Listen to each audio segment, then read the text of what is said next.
Ladies and gentlemen, this is TVP World. You're watching another edition of Break the Fake, where we debunk fake news and combat false narratives. I'm your host, Benjamin Lee, and let's get rolling. Now, welcome back to How to Blame Everyone Else, a masterclass offered by the Kremlin and some German press, with a minor in rewriting reality. Just when you thought international journalism couldn't get any more exciting, reports out of Germany are saying with a straight face that Ukraine and Poland single-handedly dismantled the Russo-German alliance by allegedly blowing up the Nord Stream pipeline. And who's leading this accusation? A former intelligence chief from Gerhard Schröder's era, a man very cozy with Moscow.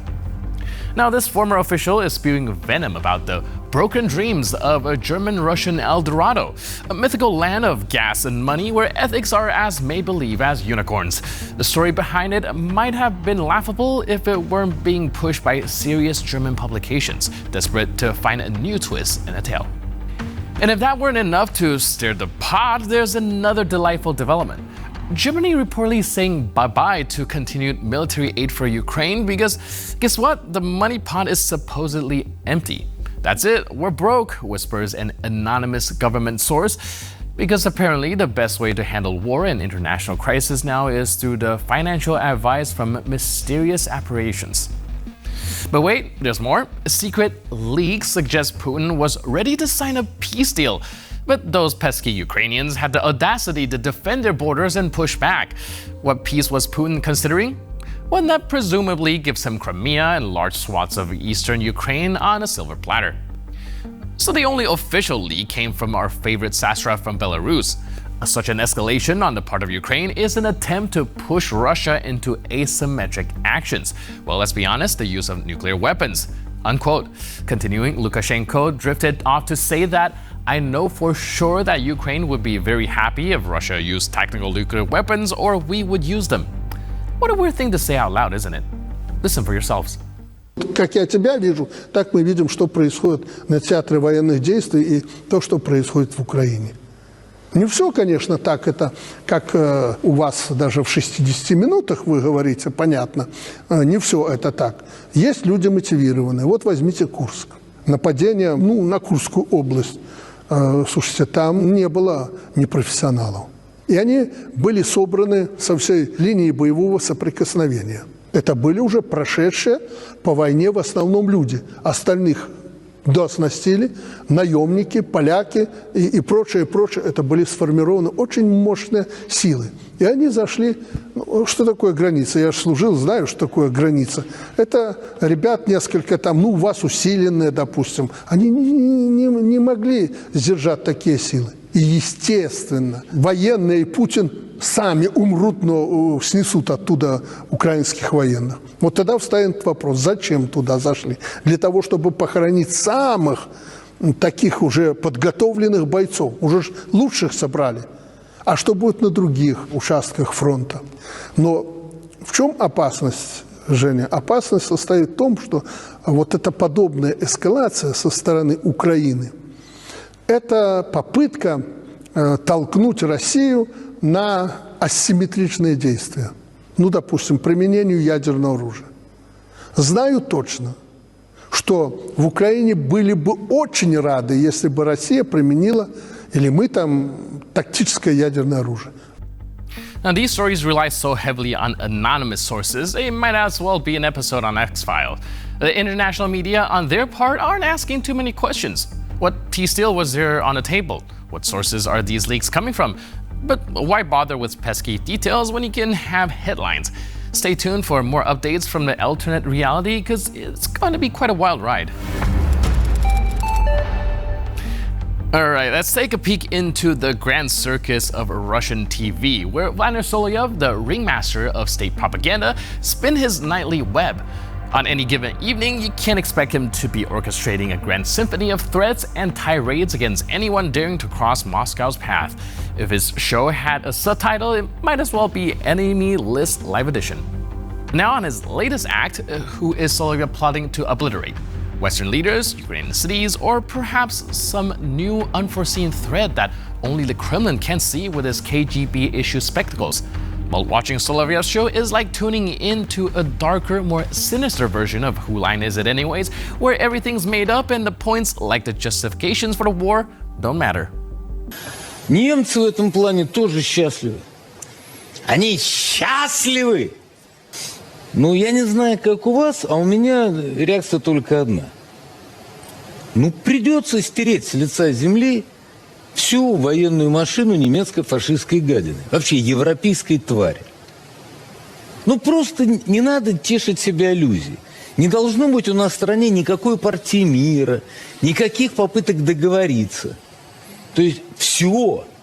И когда в новых исторических реалиях новый российский контингент будет стоять в Берлине, в Париже, чего не было с 1800 ого-го какого года, и в прочих городах Европы. But let's not give away all the surprises. Tune in and witness the absurdity of a man who, with every word, managed to keep satire writers around the world gainfully employed. Now, the real question isn't who Soloviov will target next, but how the world still managed to turn on its axis with all this spinning from Moscow's top climber.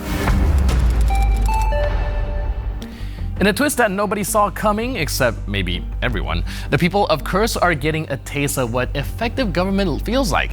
And, surprise, it's not Russia. As the local authorities in Kursk have apparently decided to take part in the world's least fun version of hide and seek, spoiler, they're really good at the hiding part, Ukrainian soldiers have stepped in to share water and food with abandoned locals. It's like a neighborhood barbecue, but with better intentions and more geopolitics. Now, our local Kursk storyteller, who speaks fluent Ukrainian, is dropping truth bombs that are inconvenient for the Kremlin.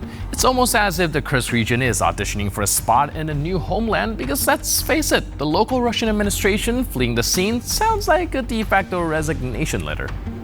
Вийшло не газоване. Тримайте ще. Що це у вас таке в коробці? А ви ж дали мені. А, їжу? Тримайте. Ви мені дали таке. Суші батончики тримайте. Це он. Jokingly, you could say it's time for a referendum on independence in the Kursk region. Wait, that's the Russian playbook in Ukraine. Well, but imagine this referendum. Do you prefer real help in a crisis or just being part of Putin's next photo op? I think we know how the vote would go, don't we?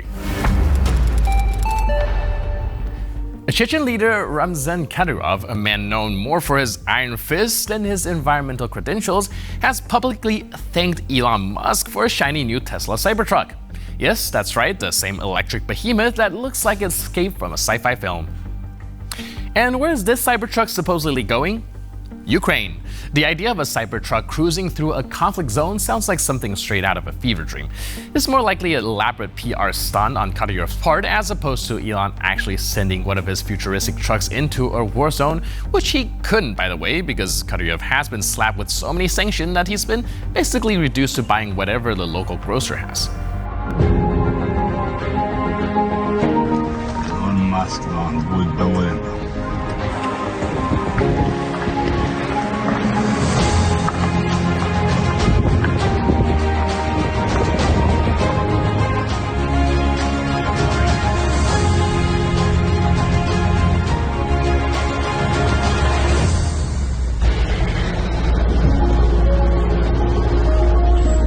Мацила, Аллаху Акбар, дом. Маск, дом. Ждем гостей, дом. Now, Musk has since taken to X and personally denied the allegations that he was in any way involved with the Cybertruck appearing in Kadyrov's hands. And to be fair, if Elon really wanted to support Russia's war effort against Ukraine, there are probably cheaper and more effective vehicles than this shiny box of a car with a gun mounted on top. Musk has always been a controversial figure, and his critics are often quick to believe negative statements about him, even when they come from a Chechen leader acting as Putin's foot soldier. However, it is important to approach such claims with caution and not immediately accept narrative that aligns with personal biases, especially when these narratives are propagated by those intent on spreading division and disarray. However, the Cybertruck being in Kadyrov's possession in and of itself poses some questions. Yeah, remember those sanctions we mentioned earlier? Well, the vehicle must have made its way into Chechnya somehow. The Russians are master at skirting sanctions, and it wouldn't be surprising if they lend a hand to their pal Ramzan. Just look at how well they're still faring in sourcing components for their cruise missiles. If they can still import crucial dual-use tech like that, how hard can it be for the Russians to use a network of third parties to score a Cybertruck and use it to foment disarray in the West? Not that hard. And with that, we conclude this edition of Break the Fake. But for more news, update, and commentary, please stay tuned to TVP World.